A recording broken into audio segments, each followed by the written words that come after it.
Critical Role tells fans to brace for big changes in the Mighty Nein animated series, go full Viking in this insanely authentic new Nordic RPG, and get a first look at the amazing real-world D&D experience at Universal Studios. Insane water deep! Welcome to Tabletop News Tuesday on the Character Sheet, your first look at the week's biggest TTRPG and fantasy news. Before we dive into the Mighty Nein changes and real-world beholders, why not take a second and hit those like and subscribe buttons to help us keep these videos coming? It really helps and we really appreciate it. And then, let's dive into the news. News team, assemble! Sam Riegel sat down for a fireside chat over on Beacon last week, and during his chat, where he revealed some interesting facts about fresh-cut grass and Breas, and decided to wear both full tops and bottoms instead of pajama short shorts, unlike his infamous first fireside chat nearly a decade ago, he also happened to reveal perhaps the biggest bit of info dropped yet on the new Mighty Nein animated series. We already know that the show may be pushed back into 2026 thanks to some info from Travis Willingham at a recent convention Q&A panel, but Sam revealed even more info about what could be the most anticipated Critical Role series yet. When asked about how close the show would stick to the events of the Mighty Nein actual play, Sam flat out said that there would not just be minor changes, they would be entirely changing certain aspects of the timeline and the narrative due to, as he calls it, the cast not knowing what we were doing half the time. We wandered around, jumping on pirate ships, and getting lost and getting sidetracked on weird side quests, and that's just not the greatest way to tell a TV show. Sam went on to say the Mighty Nein was very difficult to adapt, and that it required a good amount of streamlining and changes to the timeline of events and the story itself to create a narrative path that makes sense for a TV show. And if you consider how many times the characters completely abandoned what appeared to be the main narrative of the Mighty Nein's campaign, and how it really sort of all changed to make the revived body of Mollymock the big bad kind of out of nowhere in the last several episodes of the season, honestly, he has kind of a point. So while we knew some changes were coming, expect a lot more changes than anything we have seen so far with The Legend of Vox Machina when the Mighty Nein animated series drops, either at the end of this year or sometime in 2026. Come on, give me it. Give me it. Did Magic the Gathering just reference an Italian sex scandal in their new Tifa card from the Final Fantasy set? The card, which was just revealed, costs 1 colorless mana and then a green, white, and red mana.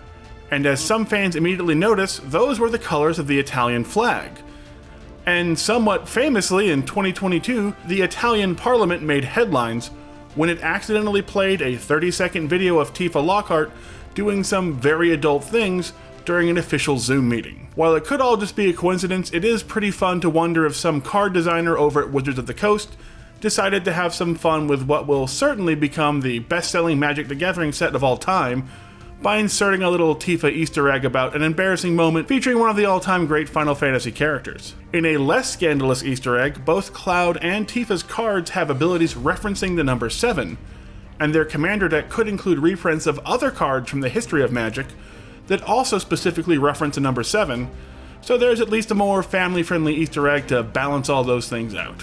Good news, everyone! Chaosium is going full Nordic to celebrate the launch of its new Age of Vikings TTRPG, set in a world full of Icelandic myth and folklore, by actually hosting their launch event in Iceland itself. The new TTRPG, which uses their basic role-playing system but is a completely standalone setting and rulebook, offers fans a look at the world of Vikings as you take on iconic foes of Norse mythology like trolls, dwarves, or even Surtur himself, as you pick from several new Viking-based character creation skills and abilities to craft your perfect Icelandic adventurer.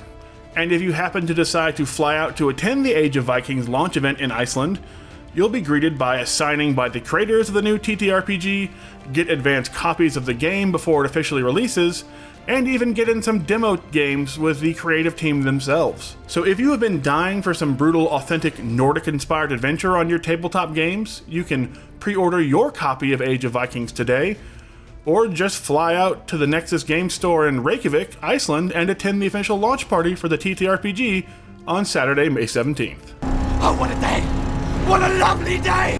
The Pokémon trading card game has once again sent collectors and scalpers into a frenzy as they've announced that the upcoming Black Bolt and White Flare set of their best-selling TCG will offer a completely new type of rare card. For the first time ever, the new set will feature not only tons of new full art cards, they will include the new BWR rares, which are amazing monochromatic full art cards, BWR standing for black, white, and red, that use textures and gradients to show off the Pokémon. The three we have seen so far look completely different than any other rare Pokémon has ever released, and with scalpers and collectors both gobbling up every new release as soon as it can hit the shelves for the last 6 months, there could be an absolute frenzy as players fight with scalpers to get their hands on these phenomenal new BWR rares.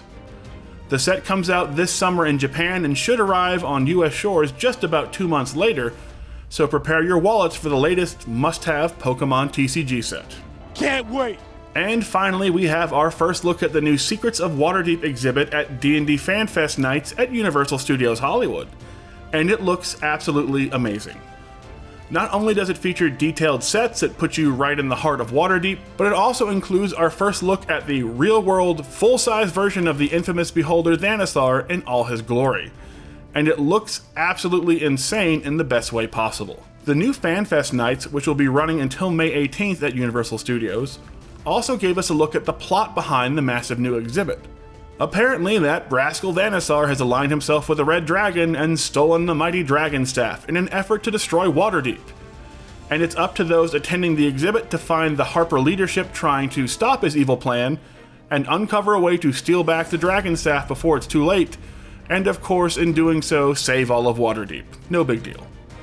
The video and the new details make us more interested than ever to check out the Secrets of Waterdeep FanFest night, and we're honestly surprised at how good all the lighting, the sets, and even Xanathar himself look. And hopefully it does well enough to make a comeback later this year or the one after that. But for now at least, you only have a little under 2 weeks to go to Universal Studios Hollywood to check out this massive, life-size beholder and all the other D&D characters, food, and more, until the FanFest exhibit shuts down on May 18th. And that's all we have for Tabletop News Tuesday this week.